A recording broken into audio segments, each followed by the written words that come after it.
مساء الخير، ازيكم؟ انا ريان فتحي، والنهارده طالعه اقول لكم ازاي ممكن اقدر اساعدكم في رحله السي في اي موفقه ان شاء الله.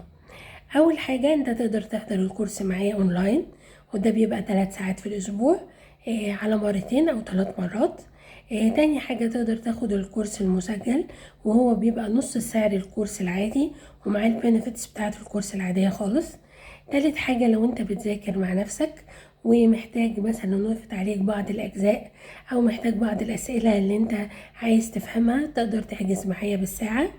بعد كده تقدر ان انت لو انت ذاكرت بقى كل المنهج كله بتاع الفار، ومحتاج حد يراجع معاك مراجعة الامتحان، ونحل الأسئلة ونراجع نركز على الحتت المهمة دي كده، تمام. اخر حاجة بقى وهي مسك الختام، للناس اللي هي بتبقى مذاكرة كويس بس ما بتعرفش تحل الأسئلة ازاي، ما بتعرفش تقرا السؤال ازاي، ما بتعرفش تقرا الإجابة الصح، حتى لو هي بالنسبة لها ما كانتش هي عارفة الإجابة ايه.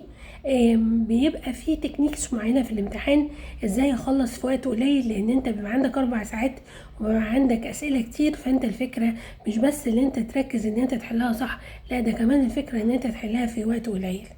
دي الحمد لله بفضل الله، دي لسه سيرفيس احنا عاملينها جديد، والحمد لله الفيدباك الحمد لله هايله. تقدروا تنوروني في الكورس، مستنياكم. تقدر تشوف الفيدباك الحمد لله على الفيسبوك ريفيوز او في اللينكدين ريكومنديشن.